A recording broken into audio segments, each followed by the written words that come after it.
제7장 법률행위와 무효와 취소입니다. 자, 용어 자체는 봤어요. 무효와 취소. 근데 취소와 어떤 경우에 무효이고 어떤 경우에 취소이다. 이렇게는 배웠습니다. 떠오르십니까? 강행법규 위반, 효력규정 위반은 무효다. 103조, 104조 위반 무효다. 107조 1항 단서, 진의 아닌 의사표시는 원칙적으로 효력이 있지만 상대방이 알았거나 알 수 있을 경우에는 효력이 없다. 무효이다. 108조 통정의 허위표시는 무효이다. 용어 배웠잖아요. 취소 어디서 배웠습니까? 의사표시 하자. 부당한 간섭. 뭐가 있죠? 부당한 간섭은 사기, 강박. 의사표시 하자는 착오. 기억나십니까? 그럴 경우에는 그 법률행위를 취소할 수 있다. 자, 여기서 뭐냐면 이 무효의 개념을 구분하는 거예요. 무효에는 절대적인 무효가 있고 상대적인 무효가 있다.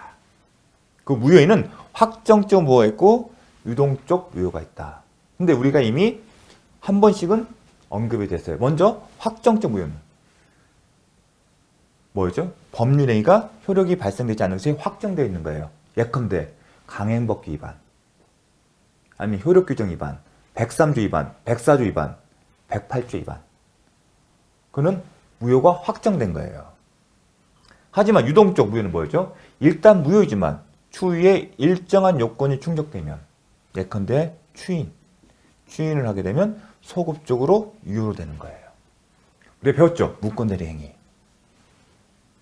그리고 이번 시간에 배울 토지거래 허가를 받지 않은 매매 계약에서 추후에 허가를 받은 경우에 그건 유동적 무효돼요. 그래서 개념상 확정적 무효와 유동적 무효라고 구분되는 게 있어요. 또 하나 구별할 게 뭐냐면 절대적 무효와 상대적 무효가 있어요. 배웠습니다. 절대적 무효는 어느 누구에 대해서나 아니면 어느 누구에 의해서나 주체와 객체에 있어서 누구나 누구에 대해서나 주장할 수 있는 무효예요. 예컨대 103조, 104조 방해법규 위반이에요. 여기 특징은 뭐냐면 공통점은 제3자 보호 규정이 없어요. 반면에 상대적 무효는 3자 보호 규정이 있는 경우예요. 이 경우에는 선의 3자에 대해서는 무효를 주장하지 못하기 때문에 상대적 무효인 거예요. 어느 누구에 대해서는 할 수 있는 게 아니라 선의 제3자는 대항하지 못하기 때문에 악의 3자에 대해서만 무효를 주장할 수 있고 선의 제3자에 대해서는 주장을 못하기 때문에 물론 당사자 사이에서는 무효를 주장할 수 있죠. 이게 상대적 무효예요. 당사자 사이에서는 무효지만 무효로서 선의 3자에게 대항하지 못하는 경우. 개념상 구별되죠. 절대적으로 어느 누구나 누구에 대해서나.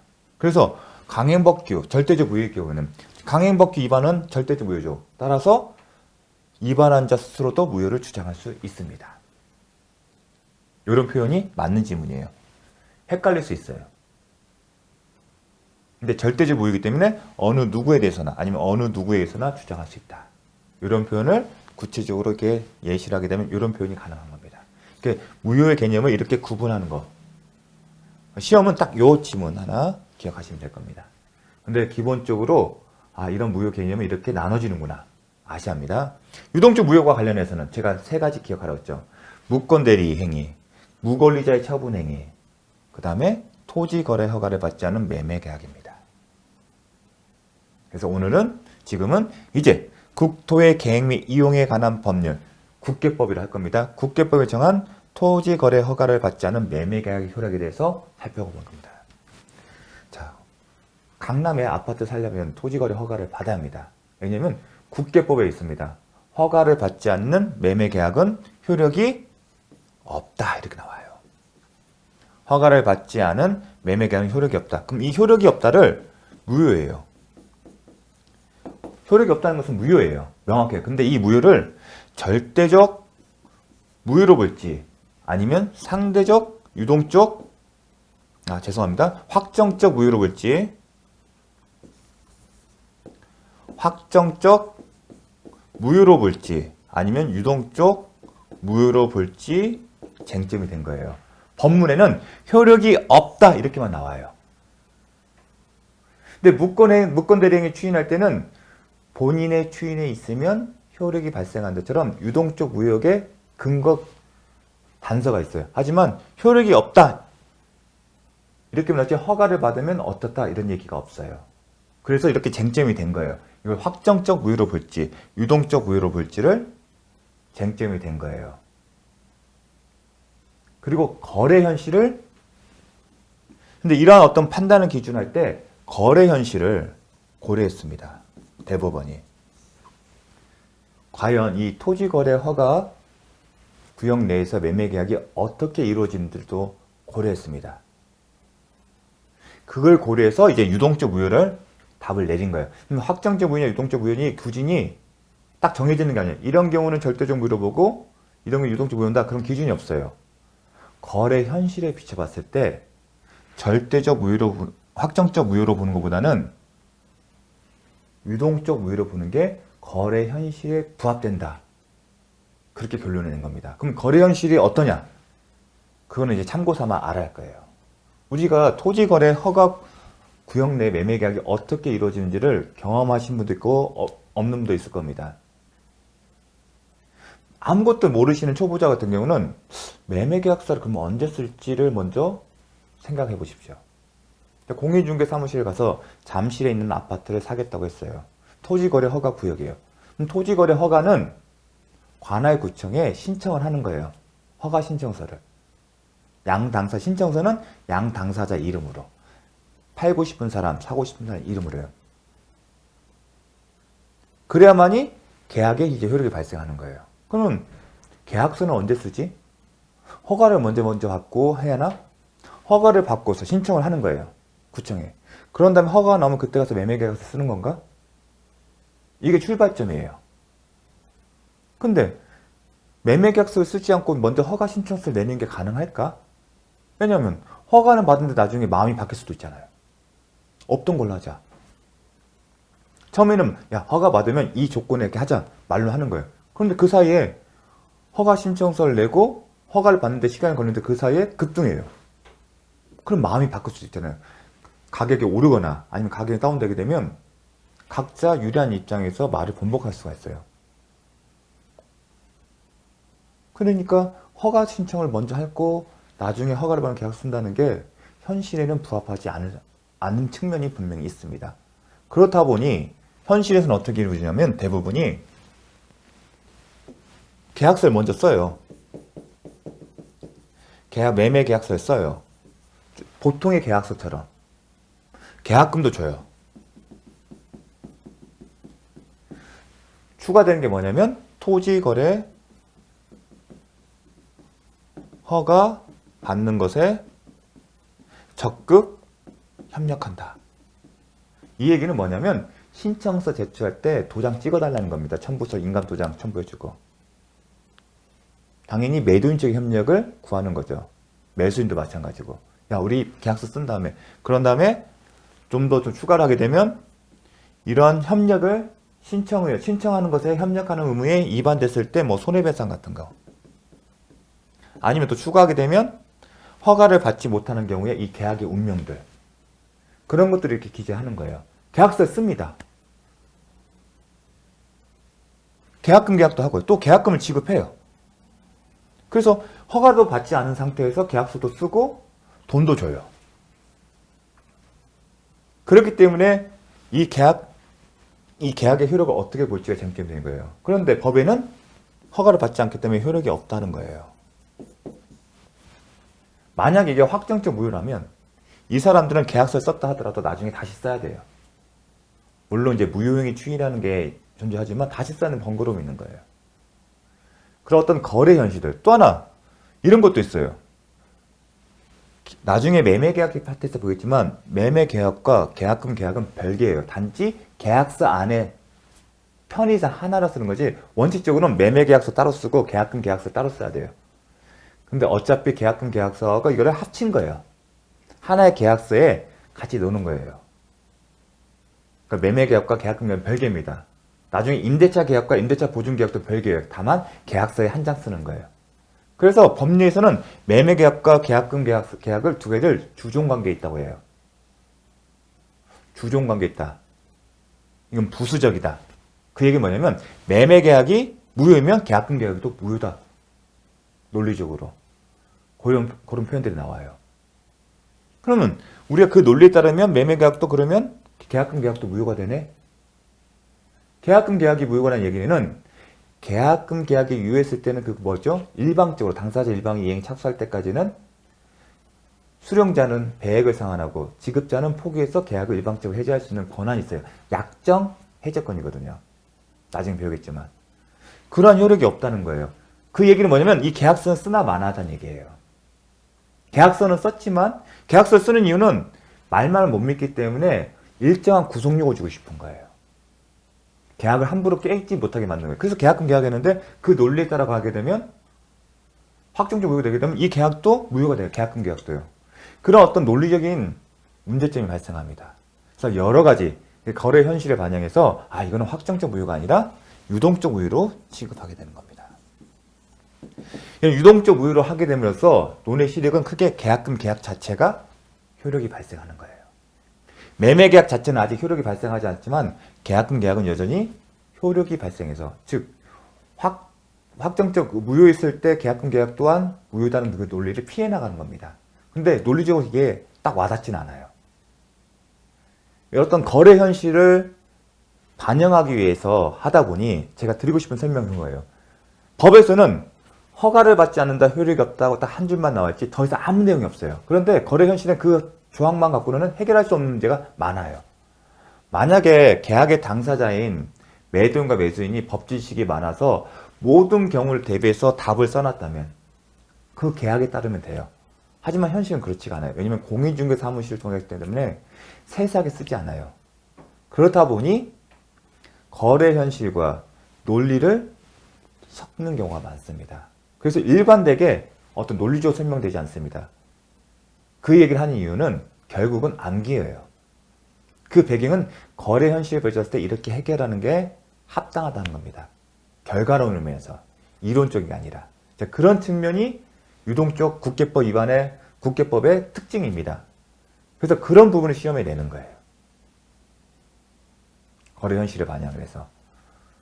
그러면 계약금 계약은 유효하다. 그럼 매매 계약도 유효하게 볼 필요가 있지 않나? 그렇게 볼 수가 없어요. 일단 효력이 없다고 하니까요. 만약에 효력이 없다는 규정에 반해서 이걸 유효하다고 보게 된다면 국계법의 토지거래 허가 목적은 딱 하나예요. 주된 목적은 투기 방지예요. 그럼 계약이 효력이 있다는 얘기는 사실상 투기의 가능성을 계속 열어놓는 겁니다. 그래서 근데 계약금 계약은 유효하는 게 뭐냐면 계약금 계약은 깰 수 있는 거예요. 그러니까 투기 염려는 좀 반대에 있는 거예요. 계약금 계약은 계약을 일방적으로 해지할 수 있는 거예요. 그래서 투기 이용과 직접적으로는 연관이 없어요. 그래서 계약금 계약은 유효하게 보는 겁니다. 그리고 거래 현실을 반영해서. 제가 좀 서설이 길었는데 그 이유를 설명한 이유는 이건 이론적이고 논리적인 문제보다는 거래 현실에 맞춰서 합당한 결론에 도출하기 위한 과정이다. 그렇다 보니 이 경우에는 계약이 유효하다는 표현이 나오고 이 경우에는 그렇지 않고 좀 애매한 표현들이 있어요. 그래서 하나로 일관되게 논리적 설명이 되지가 않습니다. 그래서 그런 점 때문에 여러분이 더 좀 공부 조금 하신 분들은 의문을 가질 수 있는데 이 파트에서는 거래 현실에 맞춰서 해석하다 보니 논리적인 일관성보다는 결과론적으로 어떤 형평성, 타당성에 더 중간점을 뒀다. 따라서 우리는 이거를 정확하게 암기할 수밖에 없다는 것을 기억하셔야 합니다.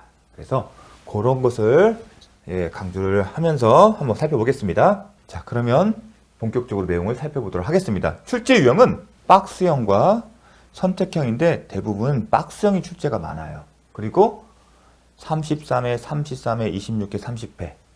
그래도 매년은 아니지만 그것도 자주 출제되는 영역입니다. 기본 원칙은 효력이 없다. 매매 계약의 허가를 받지 않은 매매 계약의 효력이 없다. 이거 어떻게 해석한다? 유동적 무효예요. 다만 이 유동적 무효과 관련해서 이렇게 합니다. 처음부터 허가를 배제하거나 잠탈했을 때는 확정적 무효로 와요. 따라서 유동적 무효가 되려면 처음부터 허가를 배제하거나 잠탈하는 내용의 계약이 아니어야 합니다. 만약 이런 내용의 계약이라면 확정적인 무효입니다. 그런 단서가 붙습니다. 단서를 포함해서 정리를 하게 되면 처음부터 허가 배제하거나 잠탈하는 내용의 계약이 아닌 한 허가를 받으면 소급하여 유효로 되는 유동적 무효다. 즉 토지 거래를 허가를 받지 않은 매매 계약은 이런 경우가 아니면 계약이 허가를 받으면 계약이 소급하여 유효해지는 유동적 무효이다. 이게 허가받지 않은 매매 계약의 효력에 대한 정리입니다. 판례 입장입니다. 한편 허가를 받기 전면 유동적 무효인데 그 매매 계약이 유동적 무효라는 거예요. 따라서 채권적 효력이 발생하지 않는다. 이 매매 계약의 효력이 발생하지 않는다. 권리 의무 관계가 발생하지 않는다. 달리 표현하면 매도인과 매수인 사이에 채권 채무 관계가 있다 없다? 없다. 그 얘기입니다. 혹여나 사실상 현실에서는 불가능하지만 혹여나 허가를 받기 전에 이미 등기가 매수인에게 넘어갔다 하더라도 물권적 효력 또한 발생하지 않는다. 왜냐하면 물권행위, 법률행위를 통해서 소유권 이전 등기, 물권 변동 효력이 발생하려면 뭐였죠? 채권행위가 유효하고 물권행위도 유효해야만이 물권행위 유효해야만이 물권 변동의 효력이 발생한다. 여기 안에는 등기가 포함되죠. 근데 채권행위가 무효면 물권행위 유효성에 따라 물권행위의 유인성에 따라서 등기의 효력이 발생하기 때문에 이 사람은 소유자가 아니다. 배웠잖아요. 물권적 효력도 발생하지 않습니다. 요거까지는 이제 잘 기억을 해주십시오. 특히 여기가 표현이에요. 채권적 효력. 허가받으면 계약이 소급하여 유효한다. 따라서 허가 후에 새로이 거래 계약을 체결할 필요는 없습니다. 거래 현실에는 허가를 받기 전에 이미 매매 계약서에 써요. 그런 점을 생각하시면 이 표현이 와닿을 겁니다. 자, 중요한 것은 이제 전전 매각의 경우 이거예요. 자, 정리를 하게 되면 나중에 중간 생략 등기 합의와 관련해서 이 내용이 그대로 나와요. 그때도 다시 반복이 될 건데 이런 겁니다. 그냥 나중에 또 배우니까 지금 모른다고 해서 너무 힘들어하지 마십시오. 갑을 병. 매매하게 되면 항상 채권행위가 있었다. 그러면 우리가 배웠을 때는 등기를 하고 다시 을이 매매 계약을 해서 병에게 등기를 해줘. 이걸 배웠잖아요. 그런데 미등기예요. 아직 등기를 하지 않았어요. 그 상태에서 을이 병과 매매 계약을 했어요. 채권행위다. 여전히 등기는 안 된 상태예요. 원래는 갑이 매매 계약에 따라서 을에게 등기를 해주고 그 상태에서 하는 게 순서겠지만 이게 미등기 전매라거든요. 등기를 하지 않고 전매를 하는 거. 미등기 전매의 경우는 투기 목적이거든요. 그래서 부동산 등기 특별조치법 따르면 미등기 전매의 경우에는 처벌하는 규정이 있어요. 하지만 단속 규정이기 때문에 매매 계약에 영향을 끼치지는 않습니다. 뭐가 있냐면 중과생략 등기 합의가 있어요. 중과생략 등기 합의. 이 상태에서 미등기 전매 상태에서 중간생략 등기 합의란 게 있어요. 뭐냐면 갑, 을, 병이 합의를 하는 거예요. 이 합의는 순차적으로 돼요. 한꺼번에 한 자리에 모여서 갑을 병이 한 자리에 모여서 합의를 하는 게 아니라 갑이 을이 먼저 합의를 보고 을과 병이 합의를 본 다음에 갑병이 합의를 이렇게 순차적으로 해도 돼요. 그 합의를 해요. 어떤 내용을? 갑이 을에게 이전 등기를 하고 원칙적인 모습은 을이 이전 등기 해줘야 하는데 어떻게 한다? 갑이 등기를 갑, 을, 병, 순이 아니라 이렇게 하는 게 원칙인데 이렇게 하는 게 아니라 어떻게? 갑에서 병으로 가는 거예요. 이게 중간 생략 등기. 중간에 등기를 생략한다. 합의를 하는 거예요. 그렇게 하기로. 그러면 이 부동산에 대한 등기 변화는 등기부상 어떻게 되면 등기 목적은 소유권 이전 등기일 거예요. 그럼 등기 원인은 단위 매매 계약이에요. 매매 계약인데 이 계약서가 어떻게 이루어진다? 당사자가 갑병이 이루어지겠죠. 이렇게 들어가요. 갑을 을병 이렇게 들어가게 되면 안 받아줘요. 중간 생략 등기 합의에 따라서 갑에서 을로 병으로 가게 되면 계약서를 이렇게 만들어요. 합의가 있었으니까. 그래서 합의는 갑, 을, 병 사이의 합의예요. 근데 한꺼번에 모일 필요 없고 순차적으로 하면 돼요. 다 갑, 을, 병의 합의가 있어 하는 겁니다. 그 의미는 갑과 병이 계약서 이렇게 쓴다는 거예요. 형식적으로 하는 거죠. 그런 다음에 등기부상의 변료는 권리자 갑에서 바로 병으로 가는 거예요. 원칙적 묘수는 을이 들어가야 하잖아요. 중간에. 이거를 생략하는 거죠. 중간 생략 등기.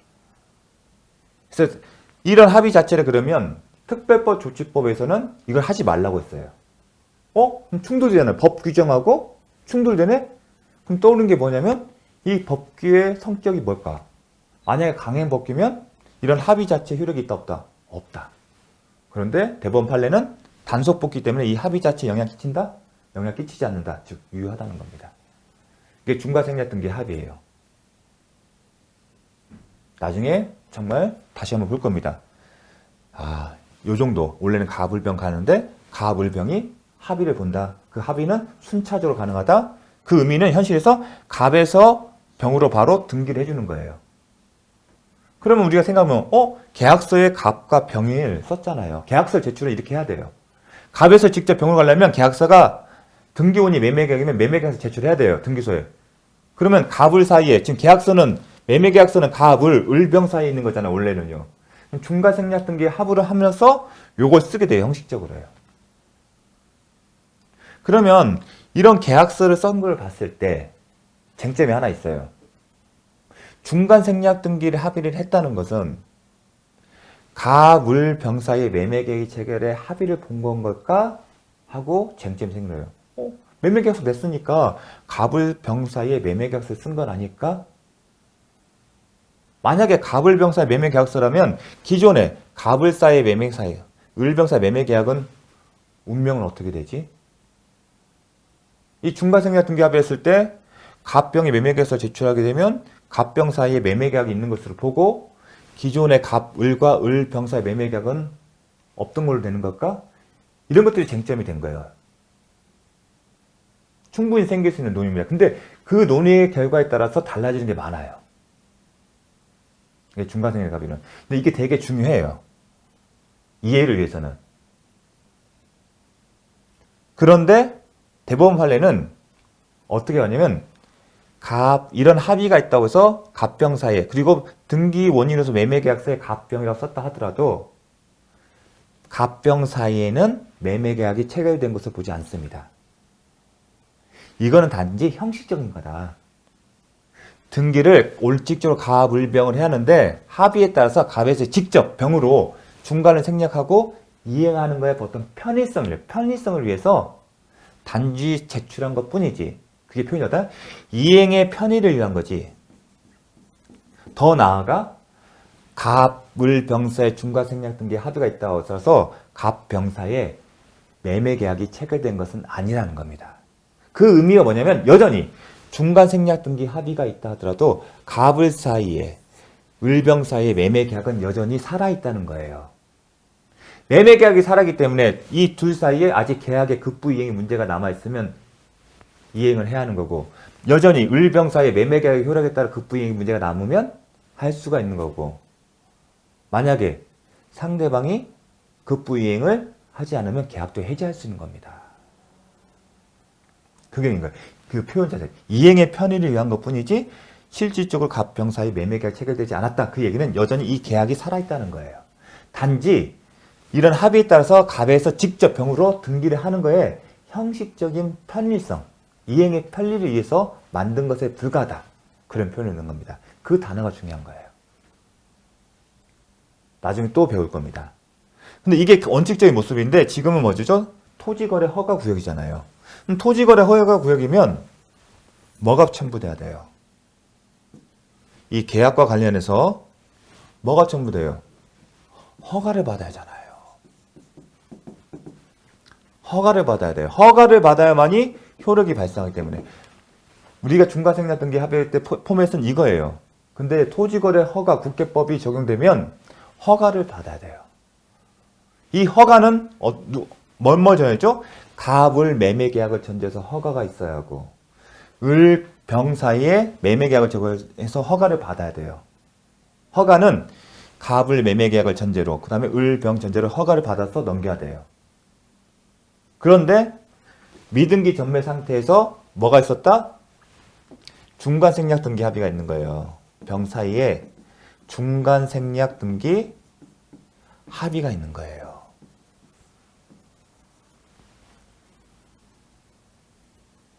원칙적으로는 갑을 병으로 가야 하는데 갑에서 직접 병으로 간다는 거예요. 갑을 병으로 직접 가려면 뭐가 필요하죠? 등기원인의 매매계약서, 갑병 사이에 매매계약서가 필요하죠. 그 다음에 뭐가 필요하죠? 갑병 전제로 한 허가가 필요하겠죠. 그래야만이 가능하겠죠. 논리적으로. 이렇게 실제로 이루어지는 게 효력을 인정할지가 쟁점이 된 거예요. 이렇게 해서 등기가 되면 과연 효력이 있을까? 이게 쟁점이 된 거예요. 근데 먼저 뭐가 문제냐면 허가라는 게 단어가 없었을 때 중간생략 등기 합의는 전제가 뭐냐면 이 매매 계약과 이 매매 계약이 유효하다는 전제예요. 중간생략 등기 합의는 이행의 편의라는 것은 이제 포인트인데 그 이행의 편의는 뭐예요? 갑과 을 사이 매매 계약과 을과 병 사이 매매 계약이 유효하다는 전제에서 유효하기 때문에 갑을 갈 수 있죠. 을병으로 다시 소유권 변동 가능하죠. 근데 번거로우니까 생략하고 이렇게 가는 거예요. 그 논리 전제는 이 계약이 유효하다는 거예요. 따라서 하나 기억하면 중간 생략 등기 합의는 이러한 매매 계약이 유효하다는 전제에서만 효력이 있는 거예요. 반대로 이러한 매매 계약이 효력이 없으면 설사 합의가 있다 하더라도 이 합의 효력은 발생하지가 않습니다. 그게 첫 번째 쟁점이에요. 그런데 허가를 받아야 하는 경우에는 허가를 받지 않게 되면 무효잖아요. 그럼 이 계약도 허가를 받지 않았고 이 계약을 허가를 받지 않았으면 둘 계약은 무효다. 즉 효력이 없다. 따라서 허가를 받지 않아 효력이 없는 상태에서 갑을병사에 합의를 했다 하더라도 합의는 효력이 없다. 효력이 없습니다. 그런데 우연한 기회에 그럼에도 불구하고 갑과 병이 매매계약서를 쓰고 이 매매계약을 전제로 허가를 받았어요. 그러면 등기를 했을 때 그럼 과연 이건 효력이 있을까? 이 경우에도 효력이 없습니다. 왜냐하면 갑과 병 사이 매매가 실제로 있다 없다? 없잖아요. 허가는 실제로 이루어진 매매계약을 전제로 해서 허가를 받았는데 갑과 병 사이 매매계약은 없잖아요. 단지 이행의 편의를 위해서 계약서를 만든 것 뿐이지 더 나아가 그 합의 자체, 중간생략 등기 합의 자체가 갑과 병 사이에 매매계약이 체결된 것을 볼 수 있다? 없어요. 따라서 없는 매매계약을 전제로 해서 허가를 받았기 때문에 이 허가 자체가 적법하지 못하기 때문에 설사 등기가 이루어졌다 하더라도 효력이 없는 겁니다. 어렵죠? 근데 이게 이해의 포인트예요. 그래서 정리하게 되면 중간생략 등기 합의는 이 매매계약이 유효함을 전제로 해서 효력이 있는 거예요. 그리고 합의가 있다고 해서 갑과 병 사이에 매매계약이 체결된 것은 아니다. 따라서 체결되지 않는 매매계약을 전제로 허가도 효력이 없다. 허가 효력이 없기 때문에 등기가 이루어졌다 하더라도 등기는 효력이 없다. 이렇게 가는 겁니다. 이게 이해의 순서입니다. 그 얘기를 쓴 겁니다. 그래서 시험은 중간생략 등기 합의가 있지만 설사 요겁니다.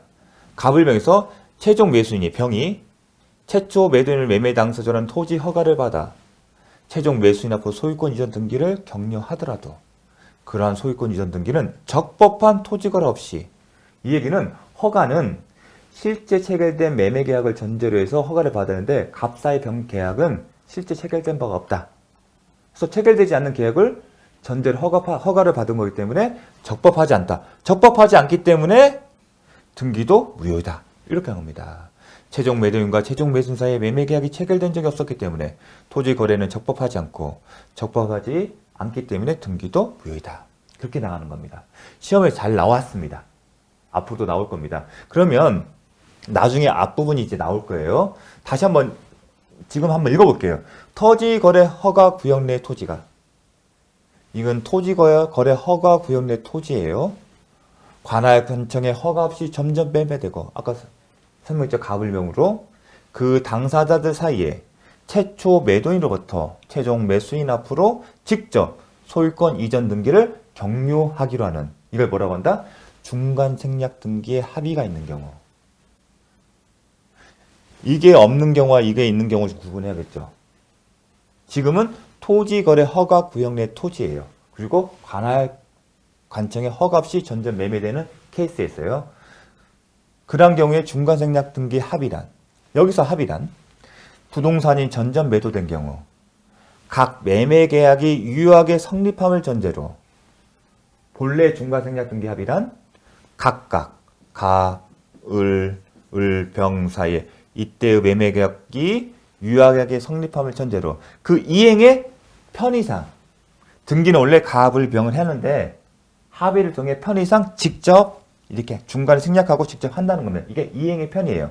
이행의 편의상 최초의 매도인 갑으로부터 최종인 매수인 병 앞으로 소유권 이전 등기를 격려하기로 한다는 당사자 사이의 합의에 불과할 뿐, 이 표현은 뭐냐면 더 나아가 그런 합의가 있다고 하여 최초 매도인 갑과 최종 매수인 병 사이에 매매 계약이 체결됐던 것을 의미하는 것은 아니다.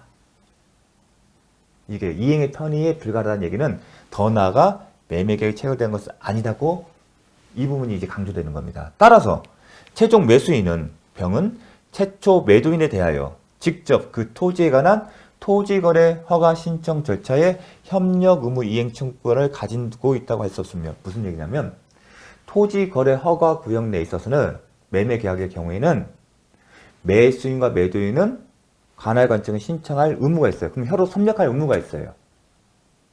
그런데 갑과 병사의 중과생략 등기를 합의했다 하더라도 갑과 병사에는 실질적으로 매매 계약이 체결된 것은 아니기 때문에 갑과 병 사이에 관할 관청의 허가 신청에 대한 협력 의무 청구권이 있다 없다? 없다는 겁니다. 참 어려운 표현인데 그 출발점은 중과생략 등기 합의했다 하더라도 갑과 병 사이에 매매 계약 체결의 합의까지 체결되었다고 의미하는 것은 아니라게. 요게 포인트예요. 이 의미 때문에 요게 나오는 거예요. 협력 의무. 누가? 병이 갑에 대해서 협력 의무 이행청을 가지고 있다고 할 수 없고, 설사 갑과 병을 상대로 한 매매 당사자는 토지 허가를 받아 갑과 병의 매매 계약 체결을 계약을 전제로 해서 허가를 받았다 하더라도, 허가를 받고 병 앞으로 등기를 했다 하더라도, 아까 얘기를 했죠. 갑과 병 매매 계약을 전제로 허가를 받고 기획 기초 등기를 했다 하더라도 적법한 토지 거래 없이 경유된 등기이기 때문에 무효다. 그 이유는 갑과 병 사이에 매매 계약이 없는데 없는 매매 계약을 전제로 해서 허가를 받기 때문에 적법하지 않다는 겁니다. 허가가 적법하지 않기 때문에 등기도 무효다. 결국은 이행의 편의에 불과하고 더 나아가 매매 계약이 체결된 것을 의미하는 것은 아니다. 이 표현이 중요한 겁니다. 이 의미는 결국은 토지거래 허가 구역 내 토지가 아니라면 갑을 매매 계약과 을병사의 매매 계약이 유효하다는 것을 내포하는 겁니다. 상당히 중요한 의미가 있는 겁니다. 그래서 이 문장은 잘 기억을 해 주십시오. 잠시 쉬었다 하겠습니다.